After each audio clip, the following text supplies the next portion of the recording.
Kalau takut ya, karena posisinya dulu kan listrik walaupun itu induksi dari petir ya, itu cukup lumayan sih ngagetin orang yang sedang kerja. Ya kalau dibilang takut pasti takut karena tegangan yang kita kerjakan itu 20 kV.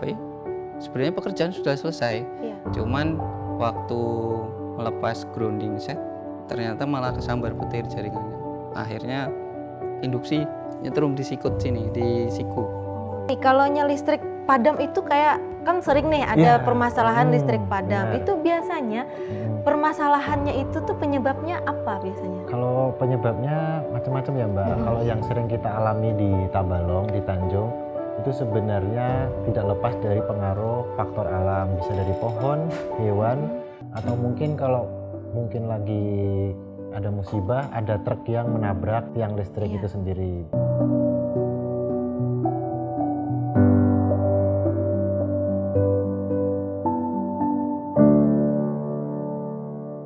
Assalamualaikum warahmatullahi wabarakatuh. Apa kabar pemirsa setia TV Tabalong? Senang sekali dapat berjumpa dengan Anda. Bersama saya Reski Aryani yang akan memandu pemirsa untuk berbagi kisah-kisah menarik dan inspiratif dari berbagai narasumber yang disajikan dalam program Berbagi Kisah. Risiko tersengat aliran listrik selalu mengintai para tim teknisi listrik saat bertugas. Keberanian pun tentu menjadi modal utama, serta menjalankan prosedur operasional yang benar untuk meminimalisir terjadinya hal-hal yang tidak diinginkan. Pemirsa, episode kali ini kita akan mengangkat tema risiko pekerjaan seorang teknisi listrik. Di studio kali ini telah hadir dua orang narasumber kita. Yang pertama Bapak Sumanto sebagai pejabat pelaksana K3 Lingkungan PLN Tabalong. Apa kabar Bapak? Kabar baik. Alhamdulillah. Dan narasumber kita yang kedua yaitu Bapak Vicky Kurniantono selaku Supervisor Pelayanan Pelanggan PLN Tanjung. Apa kabar Bapak? Sehat Bapak. Alhamdulillah. Baik. Narasumber kita kali ini merupakan beberapa teknisi listrik di PLN Tanjung. Oke, langsung saja kita akan berbincang dengan kedua bintang tamu kita pada hari ini. Baik, kepada Bapak Sumanto, sudah berapa lama sebenarnya Bapak bekerja di PLN Tanjung? Kalau saya pribadi ini sudah 2 tahun 2 bulan lebih tepatnya. 2 bulan di Tanjung. Di Tanjung ya. sini.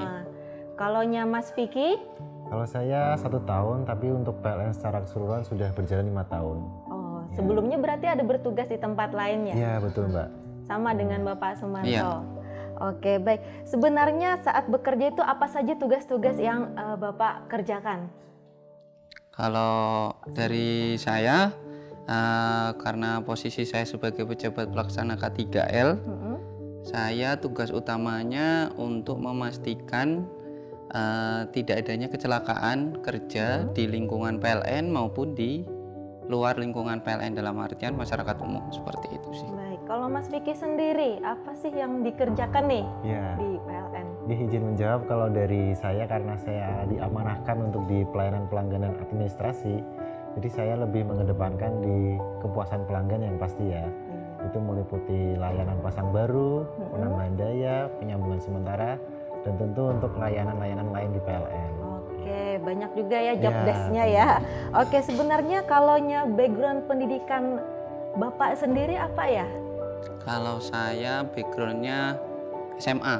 SMA ya? SMA, tetapi diberikan rezeki sama yang di atas, bahwasanya saya diberikan beasiswa dulu sama PLN. Jadi saya dikuliahkan sama PLN D1 di Politeknik Negeri Malang. Jadi beasiswa itu tes ya berarti? Iya, pakai tes. Kalau Mas Vicky sendiri? Kalau saya sarjana teknik industri, langsung mendaftar di PLN. Langsung didaftar di PLN, itu waktu masuk di PLN tes dulu ya semuanya berarti ya? Berarti hanya orang-orang yang terpilih ya? Mudah-mudahan. Iya, baik. Kalau ini alasannya sendiri nih kenapa memilih PLN sebagai tempat bekerja? Kenapa memilih bidang kelistrikan seperti itu? Ya, yang pertama kalau saya pribadi karena lulusan SMA, terus posisinya juga posisi sekarang untuk mencari pekerjaan susah, terus ada kesempatan untuk ada bekerja di PLN ya saya coba seperti itu sih.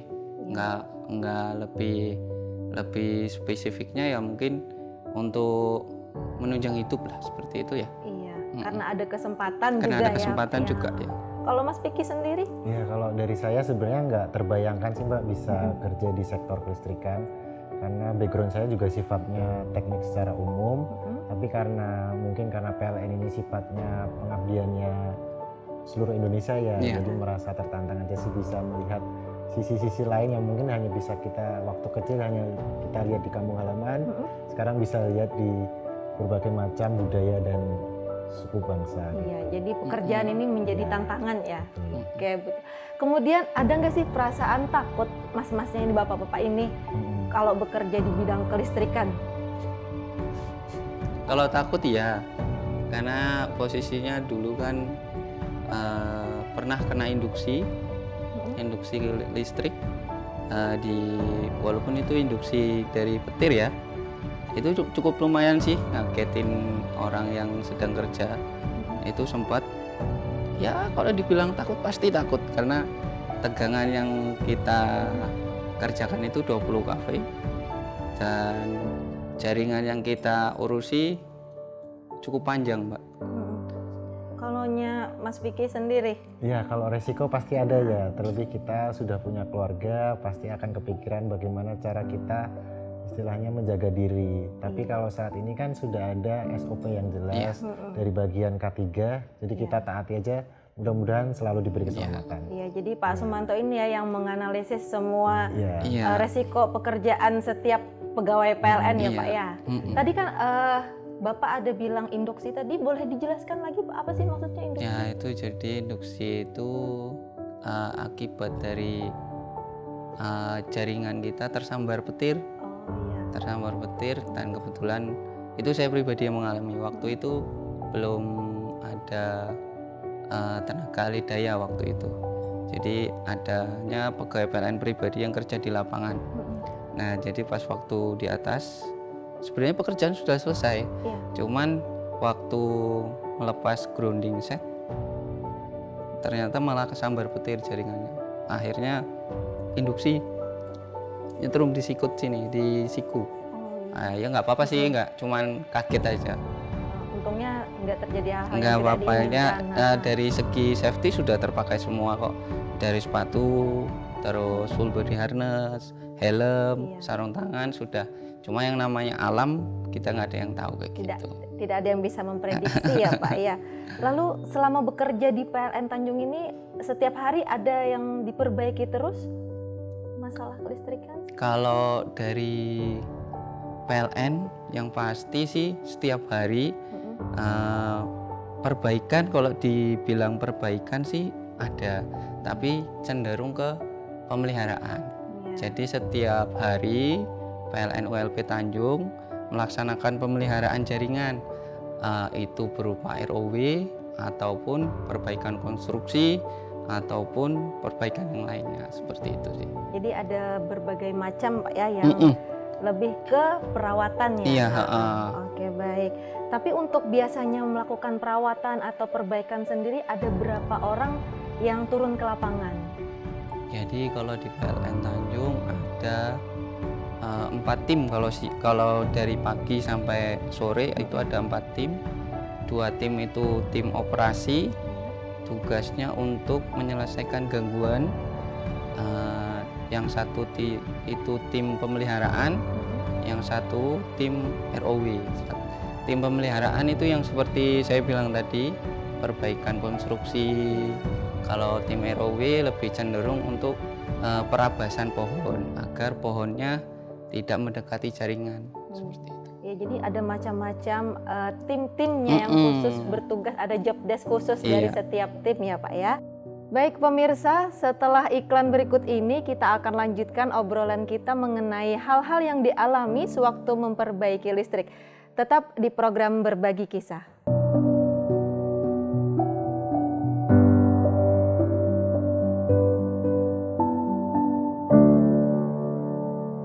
Terima kasih pemirsa, Anda masih setia bersama kami melanjutkan obrolan kita Baik, saya ingin tanya nih ke Mas Vicky. Tadi kan Pak Sumanto udah bilang nih ada kejadian pernah kesetrum. Kalau Mas Vicky sendiri ada nggak pengalamannya kesetrum? Ya untuk saat ini mungkin kalau setrum masih belum pernah dan jangan sampai lah Mbak kalau untuk setrum. Tapi memang untuk di PLN sendiri kita dibekali, kalau untuk pekerjaan yang dulu pernah saya alami ya Mbak, itu dengan sarung tangan yang dibekali oleh kantor itu cukup bisa menahan sih, dengan sepatu yang diberikan.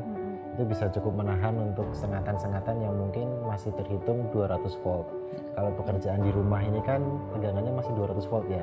Berbeda dengan Mas Sumanto dulu yang mungkin pekerjaannya 20.000 volt. Lebih besar ya? Ya, lebih besar. Tapi gini, kalau listrik padam itu kayak kan sering nih ada permasalahan listrik padam. Itu biasanya permasalahannya itu tuh penyebabnya apa biasanya? Kalau penyebabnya macam-macam ya Mbak. Kalau yang sering kita alami di Tabalong, di Tanjung, itu sebenarnya tidak lepas dari pengaruh faktor alam. Bisa dari pohon, hewan, atau mungkin kalau mungkin lagi ada musibah, ada truk yang menabrak tiang listrik itu sendiri. Biasanya didominasi oleh 3 faktor tersebut. Karena sebenarnya dari PLN juga sudah melakukan perawatan, mungkin sifat-sifat yang nggak bisa dihindari itu. Ya, yang tidak terprediksi tadi ya Mas betul. ya. Dan kalau tadi ada permasalahan 4 tim yang 4 tadi yang ya. tadi siap. Siap langsung meluncur ke TKP ya. Betul. Oke, sebenarnya kalau kayak tugas-tugas PLN, pegawai PLN ini full 24 jam atau ada shift-shiftan? Ya, izin menjawab, kalau di PLN sendiri terbagi menjadi beberapa tim ya tadi ya. Kalau untuk tim yang dijelaskan oleh Pak Sumanto tadi memang terbagi shift-shiftan. Tapi untuk yang ready di kantor pelayanan itu seperti jam kerja pada umumnya jam 8 sampai jam 5. Oh, jadi jam kerja Pak Sumanto dengan Mas Vicky sama ya? Tapi kita juga membawahi tim yang mungkin kerjanya terbagi shift tadi, yang siap melayani masyarakat 24 jam. Oke, baik. Kalau pernah nggak sih ada pegawai PLN ini tengah malam nih memperbaiki listrik yang bermasalah misalnya? Setiap hari Mbak. Setiap hari. Tapi nggak perlu khawatir ya Mbak, karena sekarang kita sudah hidup di era modern, jauh lebih dimudahkan. Pelanggan cukup melapor melalui aplikasi yang disediakan oleh PLN. Jadi meskipun tengah malam ada pelanggan yang melapor ada permasalahan, langsung ya ada teknisi yang meluncur. Wah, enak sekarang berarti ya. Baik, selama bertugas nih ada nggak temen yang mengalami insiden bahkan Jofkan ya sampai meninggal seperti itu? Nggak ada. Kalau saya pribadi selama saya kerja 12 tahun di PLN nggak ada sih, alhamdulillah nggak ada. Karena resikonya sangat besar ya di PLN besar. Ini. Dan jangan sampai ada. Ya jauhkan jangan sampai terjadi ya Pak ya. Kalau teknisi listrik itu di setiap wilayah ada nggak? Misalnya kayak ada PT-nya atau seperti apa? Nah kalau di Tanjung ini kebetulan, izin jawab dulu. Kalau di Tanjung ini kebetulan ada 3 unit bawahannya.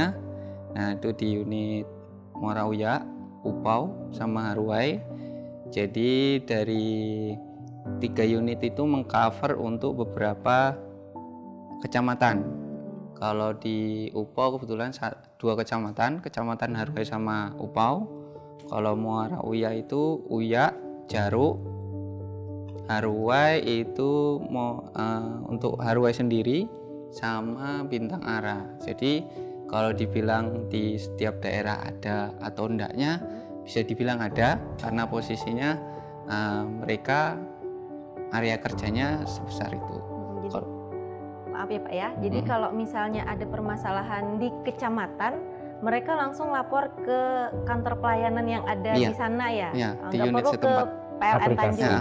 Bisa juga pakai aplikasi. Oh ada aplikasinya? Iya, aplikasi PLN Mobile. Jadi kalau masyarakat mati lampu, semuanya rumah pribadi mati lampu, mati sendiri, itu bisa lewat PLN Mobile.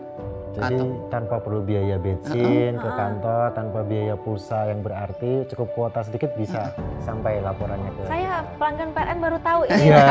Kemarin pernah ada pengalaman kan listrik mati di rumah, cari nomor orangnya kayak gitu lah, Iya. atau langsung berangkat ke kantor PLN-nya untuk bikin laporan. Baru Iya. tahu sekarang Silakan dipermudah aja. Iya. dengan aplikasi ya. Iya, Kalau betul. boleh tahu nama aplikasinya apa Pak? PLN Mobile. PLN Mobile di Iya. App Store ya? Iya. App Store dan Play Store semua tersedia sudah, Oh, sudah Android maupun tersedia iPhone. semua. Oke, baik. Nih, sebagai teknisi listrik ya, Bapak-bapak, resiko apa aja nih yang perlu menjadi perhatian khusus bagi Bapak dan Masnya? Ya kalau resikonya pasti yang pertama karena bekerja di lingkungan PLN yang otomatis tegangannya 20 kV dari 220 sampai 20 kV, itu yang pasti resikonya tersengat listrik.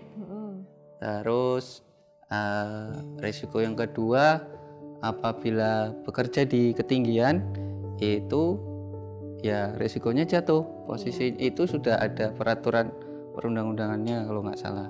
Jadi bahwasanya setiap orang yang bekerja di ketinggian harus menggunakan full body harness. Kayak kita di sini, alhamdulillah semua tim sudah menggunakan tersebut. Iya, karena kan Bapak tadi bekerja backgroundnya di K3 ya Pak ya. Berarti kan sudah tahu nih apa saja yang harus dipersiapkan sebelum teknisi tadi turun ke lapangan. Gimana untuk menjaga keamanan dan keselamatan itu, apa saja persiapannya nih untuk teknisi itu? Yang pertama mungkin ya Mbak, yang nggak bisa ditinggalkan. Yang pertama itu rencana kerja dulu. Rencana kerja. Dari rencana kerja itu nanti sudah ada rencana kerja, baru nanti pagi harinya sebelum melaksanakan pekerjaan kita safety briefing dulu. Safety briefing tugasnya bertujuan untuk mengetahui resiko dari pekerjaan yang akan dilaksanakan hari ini, juga antisipasinya. Jadi apa sih yang perlu kita lakukan biar tidak terjadi kecelakaan kerja, seperti itu. Kalau kayak tadi kan saya dengar ada nih kayak sarung tangan khusus ya, sepatu khusus, itu wajib dipakai semua teknisi yang turun ke lapangan. Iya. Oke, itu memang khusus, maksudnya nggak tersengat listrik secara langsung atau seperti apa sarung tangannya? Ya kalau yang 20 kV ya, kalau kita nyoba buat itu ya pasti kesetrum. Cuman ya posisinya paling enggak itu kan sebutannya APD, alat pelindung diri. Iya. Itu APD itu bukan berarti dengan kita menggunakan APD terus kita selamat. Bukan. Jadi APD itu fungsinya untuk mengurangi akibat dari kecelakaan tersebut. Mengurangi resiko tadi ya Pak ya. Oh ya, sekarang kan Mas Vicky dan Pak Sumanto kan bertugas bisa dibilang di kantornya ya. Sebelumnya pernah nggak sih turun ke lapangan untuk memperbaiki kerusakan listrik? Kalau saya pribadi, karena saya juga sudah beberapa kali pindah, kalau ditanya pernah nggak sih posisinya memperbaiki, pasti pernah, karena saya sudah 12 tahun kerja. Apalagi dulu tidak ada TAD. Kalau sekarang ini posisinya kan sudah ada TAD-nya, tenaga ahli daya. Jadi mereka yang bekerja, Mas Vicky dan saya hanya sebagai mengawasi mereka.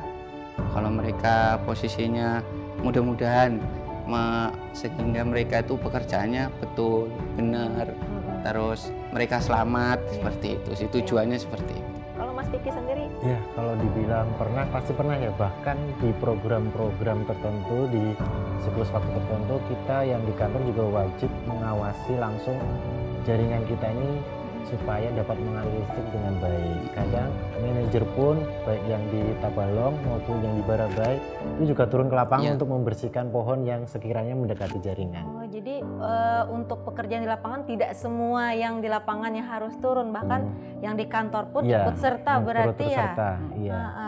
Oke, baik pemirsa, kita rehat sejenak. Kita akan lanjutkan obrolan kita setelah iklan berikut ini. Tetap di program Berbagi Kisah.